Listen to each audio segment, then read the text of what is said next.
આન good morning, સુપ્રભાત।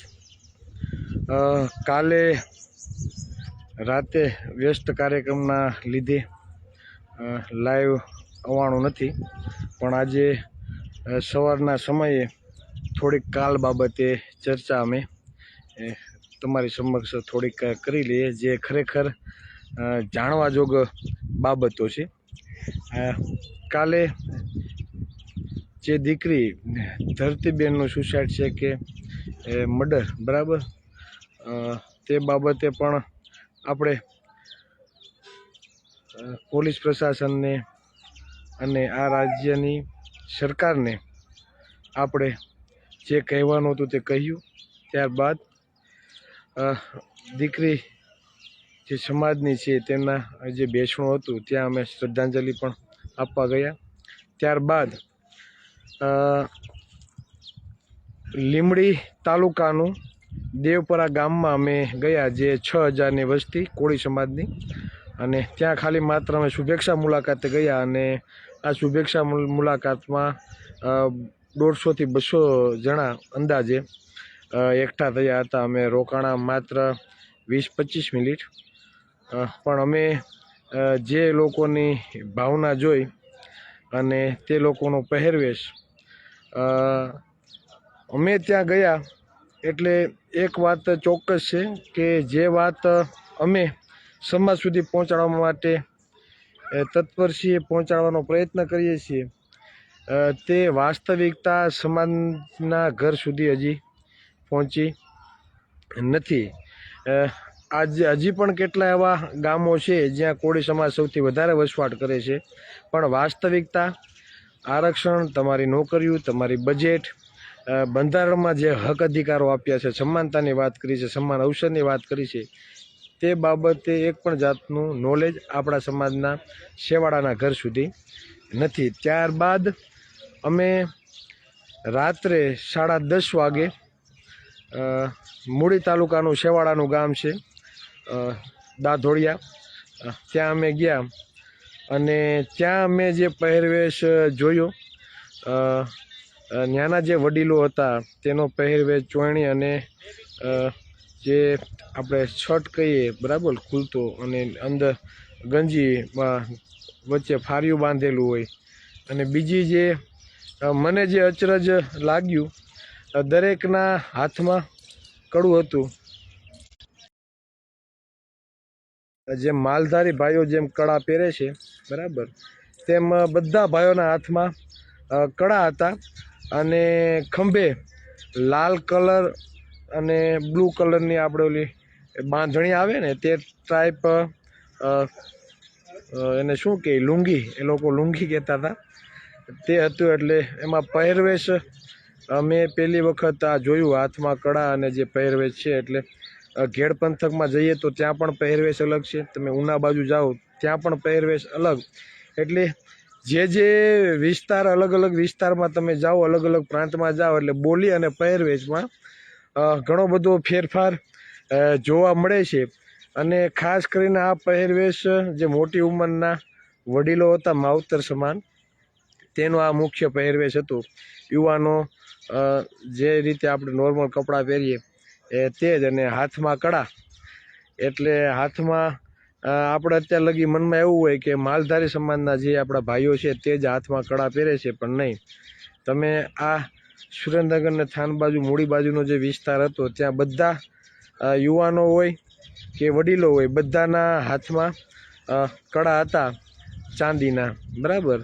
એટલે આ એક મને અચરજ લાગ્યું, અને એવું માલુમ થયું કે અહીંયા પણ પહેરવેશ અને કડા પહેરે એ પણ આપણા ભાઈઓ છે। લુંગી બાબતે મેં એને ઘણી બધી ચર્ચા કરી કે આ લુંગી તો કે બધું ચાલે, પણ આ લુંગી વગર ચાલે નહીં। એટલે આ એક આપણી ઓળખાણ તમે જોવો, બરાબર, ત્યાંના ભાઈઓને, તો આપણે એના પહેરવેશ ઉપરથી પણ આપણે જાણી શકીએ કે કોળી સમાજના ભાઈઓ છે। અને બીજું એ કે આજુબાજુના 15 ગામમાંથી 2-2, 5-5, 10-10 યુવાનો આવ્યા હતા, અને 12:30 વાગ્યા સુધી આ સભામાંથી કોઈએ જવાનું નામ ના લીધું, બરાબર. એટલે બહુ આનંદની વાત છે અને બહુ પ્રેમ, બહુ સહકાર મળ્યો છે. અને તે જ ગામમાં બંધારણીય જે પણ જોગવાઈઓ છે, બંધારણીય જે પણ બાબતો છે, સમાનની સમાનતા, સમાન અવસર, બજેટની બાબત હોય, નોકરીમાં તમને કઈ રીતે ગેરરીતિઓ થાય છે, આવી એક પણ બાબતની નોલેજ તે સમુદાય, તે સમાજ પાસે ન હતી, તે ગામડાના છેવાડાના વ્યક્તિ પાસે પણ ના હતી. એટલે આનાથી એક પ્રતીત થાય કે ઘણા એવા ગુજરાતમાં ઘણા બધા એવા ગામો છે જ્યાં કોળી સમાજની સૌથી વધારે વસ્તી છે, ઓબી સમાજની સૌથી વધારે વસ્તી છે. જે વાસ્તવિકતા તેના સુધી પહોંચવી જોઈએ તે હજી સુધી પહોંચી નથી. એટલે અમારો પ્રયત્ન એ છે કે સમાજને વાસ્તવિકતા પહોંચે, બરાબર, તેવો પ્રયાસ કરવો. અને તે જ મિટિંગમાં 15થી વધુ ગામના લોકો અમારી સાથે જોડાણા. એટલે અમારા માટે ખૂબ જ આનંદની વાત કહેવાય ને સમાજ માટે પણ ખૂબ આનંદની વાત કહેવાય. અને અમે જે વાત તેમને રજૂ કરી, હજી સુધીમાં કોઈ બી આગેવાન હોય, કોઈ બી સામાજિક નેતા હોય, બરાબર, હજી સુધીમાં આવી વાત ખુલીને કોઈ કહી નથી. ત્યાંના જ લોકોએ અમને એવું કીધું કે ચિરાગભાઈ, તમે જે વાત કરી છે, અહીંયા આવેલા જે આગેવાનોએ જે વાતો રજૂ કરી છે, તે હજી સુધીમાં એક પણ વ્યક્તિએ, બરાબર, હજી સુધીમાં આ વાત કોઈ અહીંયા આવીને કીધી નથી. એટલે સમાજને વાસ્તવિકતાથી વાકેફ કરવું એ ખૂબ જ જરૂરી છે. અને જ્યાં સુધી તેના મૂળભૂત સમસ્યા અને મૂળભૂત હક અધિકારો, બંધારણીય બાબતોથી જો જાણકાર નહીં થાય તો આ જ રીતે સૌથી વધુ બહોળો સમાજ આ કોળી સમાજ છે, તેના મતનો ઉપયોગ થતો જશે, તેના ટેક્સનો પણ ઉપયોગ થતો જશે. શરૂઆતમાં જ અમને એટલી ખૂબ જ સુંદર મજાનો બધા મિત્રો પાસેથી પ્રતિસાદ, સહકાર મળી રહ્યો છે.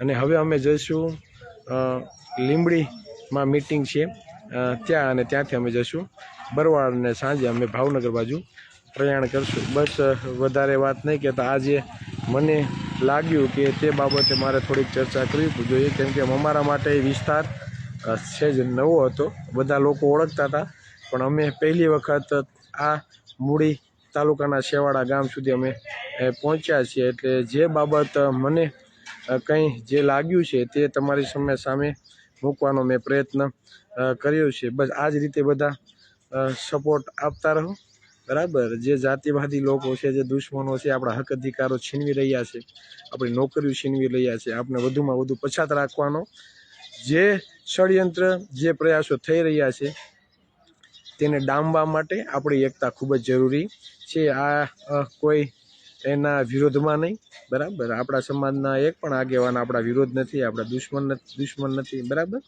એટલે દરેક સમાજના યુવાનોને, દરેક સમાજના સંગઠનોને સાથે રાખી આપણે આ મુહિમ ચલાવવાની છે અને દુશ્મનો સામે લડવાનું છે અંદરો અંદર નહીં. એટલે ખાસ જે પણ કદાચ અમારા વિરોધી હોય તેને પણ હું વિનંતી કરું છું કે ભાઈ, તમે અમારા દુશ્મન નથી ને હું તમારો દુશ્મન કદાચ તમે ગણતા હશો, પણ અમારા દુશ્મન તો એ લોકો છે જે આ લોકોને, આપણા સમાજના લોકોને વધુમાં વધુ પછાત રાખવાનો અને મૂળભૂત અધિકારોથી જે વાકેફ રાખવાનો પ્રયત્ન કરી રહ્યા છે તે લોકો છે. એટલે બસ વધારે વાત નહીં કહેતા, આગળ આપણે મળીશું અને ફરી પાછા કંઈક એવી વાત સાથે આપણે મળશું. જય સંવિધાન, જય ભારત, જય કોળી સમાજ.